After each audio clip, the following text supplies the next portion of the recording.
अस्सलामुअलैकुम दोस्तों की हाल चाल है जनाब। तुसीं वेखदे पे गुलाम अहमद टीवी ते मैं तुहाडा मेज़बान हाजी गुलाम अहमद। दोस्तों सब तो पहले अपने चैनल को करना है सबसक्राइब ते नाल लगे बैल दे बटन करना है क्लिक ताकि साडी अच्छी ते नवी बेहतरीन वीडियो का नोटिफिकेशन हमेशा की तरह वीरां भरावां नूं मिलता रहे। सब तो पहले अज अल्लाह के फजलो करम नाल एक शौक वाली मझ लैके आया।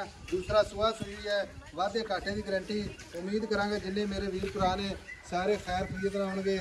मैं जनाब अज उन्होंने सबसक्राइबर वास्ते भी जेडे जनाब मेरा पहला सबसक्राइबर है आखिरी सबसक्राइबर तक अल्लाह के फजल नाल सारे जनाब इको जी कदर होगी माशाअल्लाह। बहुत सारे वीर जनाब गिला शिकवा करते हैं, भाई साहब कोई नस्ल वाली मझ आती है जनाब तुम व्हाट्सएप से लोगों को भेज देंगे जो। बाकी जनाब अज बिल्कुल जनाब कदर जरूर होगी।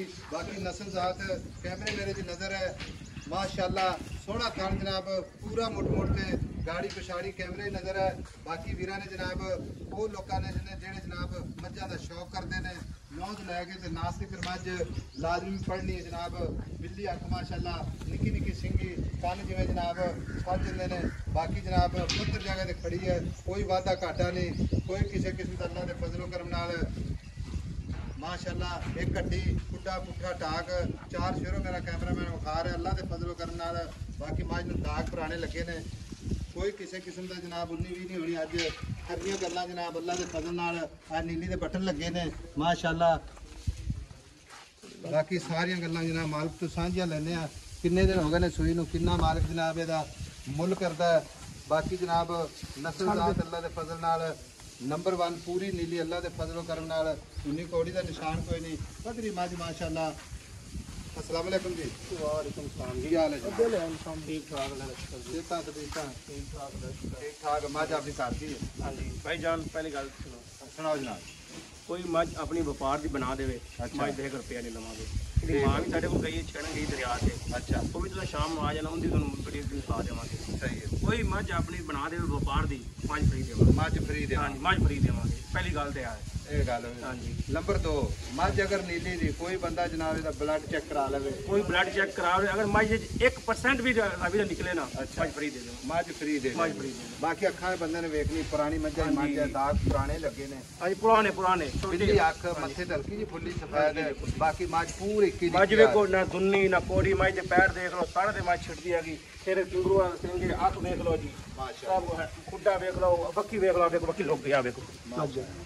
अच्छा गल इस तरह की आप पहले हाँ जी कितना दुध चोंदे रहे? ये भाई जान के आपा ना आपा बेचनी कोनी है पहले भी आपा करे पट्ठियां दे दूध चोंदे रहना इनका 20 किलो तक मझ सारे कोल पट्ठियां दे आपा 20 किलो चो पट्ठियां दे 20 किलो ऐसी कोई वंडा नहीं कोई कुछ नहीं कोई तो ऐसे करे बेचनी आई हुन सानू मजबूरी आई है ते इस बेचदे पे साना दी बिल्कुल साफ है। बच्चा चोइदा करना छट्टा ना फाड़ ना वादा ना घाटा हां जी अगाड़ी इस 3 किलो चवा देवांगे माशाअल्लाह। हां जी ठीक हो गया। मझ नस्ल वाली अल्लाह के फजल नाल ये उन्हां वीरां वास्ते वीडियो है जेडे वीर गल करदे सी भाई साहब नीली दी मझ आंदी है ते तुसी जनाब व्हाट्सएप ते जनाब और अपनी मझ च कमी कोनी हैगी माशाअल्लाह। टोरन दो तोरा दे घुमाईता जी इहदा मुल की करदा जरा प्यार मोहब्बत जिथे आप मझ बेचनी मोल नहीं करना जी। बाकी जनाब 4 शेरे मझ मेरे कैमरे की नज़र है। मेरा कैमरा मैं पूरी जनाब मझ 4 शेरों खा रहा अल्लाह के फजल करम नाल सुरदी फिरदी माशाअल्लाह। नीली का तोहफा वीरां वास्ते अल्लाह के फजल करम नाल। अच्छा जी और मुल कारण प्यार मोहब्बत जिथे मझ बेचनी मोल नहीं करना मुल क्यों नहीं करना? ठीक है मझ चंगी है तेरी लेकिन ना तो आप रख लीए ना। नहीं ना नहीं मेरी गल तो सुनो इशारा मोल नहीं होता। अच्छा हाँ जी ठीक हो हाँ जी। लो जी मालिक मुल नहीं करता इस वास्ते कि मझ जनाब जेड़ा कोई होर वीर जावेदा हो सकता उन्हें जनाब मुल एदा जनाब ना दसना हो लेकिन दसन का मकसद विच कोई गल्लां होंदियां ने तो वीर समझते हैं इंशाअल्लाह मझां खरीदण वाले। बाकी विखावन का भी मकसद है कि हर बंदे वास्ते ऑफर है जनाब। अच्छे तो मगर की जनाब बच्चे मग कट्टा है मगर कट्टा मगर कट्टा जी मगर कट्टा खाने माशाअल्लाह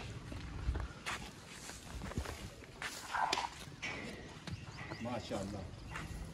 जिस वीर नूं पसंद आवे अपने नाल राबता जरूर करना। जेड़ा बंदा भी आवेगा इंशाअल्लाह ऐड सलाम दी मेहमान तौर ते जनाब ਲਾਜ਼ਮੀ ਮੱਛੀ ਖਵਾਵਾਂਗੇ। ਬਾਕੀ ਟੋਕਨ ਤੋਂ ਬਿਨਾ ਕੋਈ ਬੰਦਾ ਨਾ ਆਵੇ ਜਨਾਬ ਤੇ ਨਾ ਹੀ ਸਬਰ ਕਰੇ। ਇਹਦਾ ਵੀ ਇੱਕ ਮਕਸਦ ਹੁੰਦਾ ਹੈ ਕਿ ਬੰਦਾ ਜਨਾਬ ਟੋਕਨ ਭੇਜਦਾ ਤੇ ਅਗਰ ਮੱਝ ਆ ਕੇ ਪਸੰਦ ਨਾ ਆਵੇ, ਮੱਝ ਦੀ ਚੁਆਈ 'ਚ ਕਿਸੇ ਕਿਸਮ ਦਾ ਮਸਲਾ ਹੋਵੇ ਤੇ ਬਗੈਰ ਉਹਦੇ ਪੁੱਛੇ ਤੋਂ ਜਨਾਬ ਟੋਕਨ ਉਹਦਾ ਜੇਬ 'ਚ ਹੋਵੇਗਾ।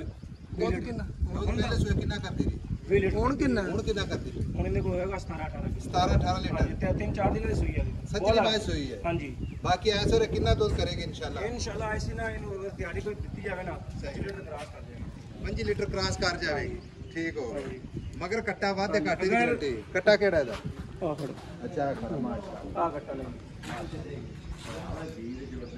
ਲਓ ਜੀ ਨੰਬਰ ਆਪਣਾ ਹੁੰਦਾ 0348 067 8468। ਉਹ ਕੱਟੀਆਂ ਹੋਰ ਬੜੀਆਂ ਕੋਈ ਸਾਡੀ ਮਾਝੇ ਚ ਕੋਈ ਐਪ ਕੱਢ ਦੇਵੇ ਅੱਛਾ ਮਾਸ਼ਾਅੱਲਾ। ਕੋਈ ਮੁਕੋ ਮਸਲਾ ਨਾ, ਕੋਈ ਆਕੇ ਕੋਈ ਹੱਡੀ ਨਹੀਂ ਆਪਣਾ 3 ਹੱਡੀਆਂ ਨੇ, ਖੁੱਡਾ ਨਹੀਂ ਚੰਗਾ ਹੈਗਾ, ਕਿਸੇ ਪੈਰ ਨਹੀਂ ਪਾਸੇ ਚੰਗੇ ਕੋਈ ਹੈਗੇ, ਮਸਲਾ ਨਹੀਂ ਇਨਸ਼ਾਅੱਲਾ। ਕੋਈ ਕਿਸਮ ਪੁੱਛਲ ਕੋਈ ਕੱਢ ਦੇਵੇ, ਪੁੱਛਲ ਮੋਟਾ ਹੈਗਾ, ਕੋਈ ਕਿਸੇ ਕਿਸਮ ਦਾ ਕੋਈ ਮਸਲਾ ਕੱਢ ਦੇਵੇ ਇਨਸ਼ਾਅੱਲਾ ਮੈਂ ਫਰੀ ਦੇ। ਆ ਮੱਝ ਆ ਕੱਟੀਆਂ ਵੀ ਇਸੇ ਵਾਲੀ ਹਾਂਜੀ ਦੀਆਂ। ਹਾਂਜੀ ਇਹ ਕੱਟੀਆਂ ਵੀ ਇਹਦੇ ਨਾਲ ਇਹਦੀ ਬਹਿਣ ਹੈਗੀ ਨਾ, ਪਿਛਲੀ ਉਹਦੀ ਮਾਂ ਦੀ ਪਹਿਲੇ ਸੂਬੇ ਦੀ ਉਹਦੀ ਕੱਟੀ ਹੈਗੀ ਨਾ।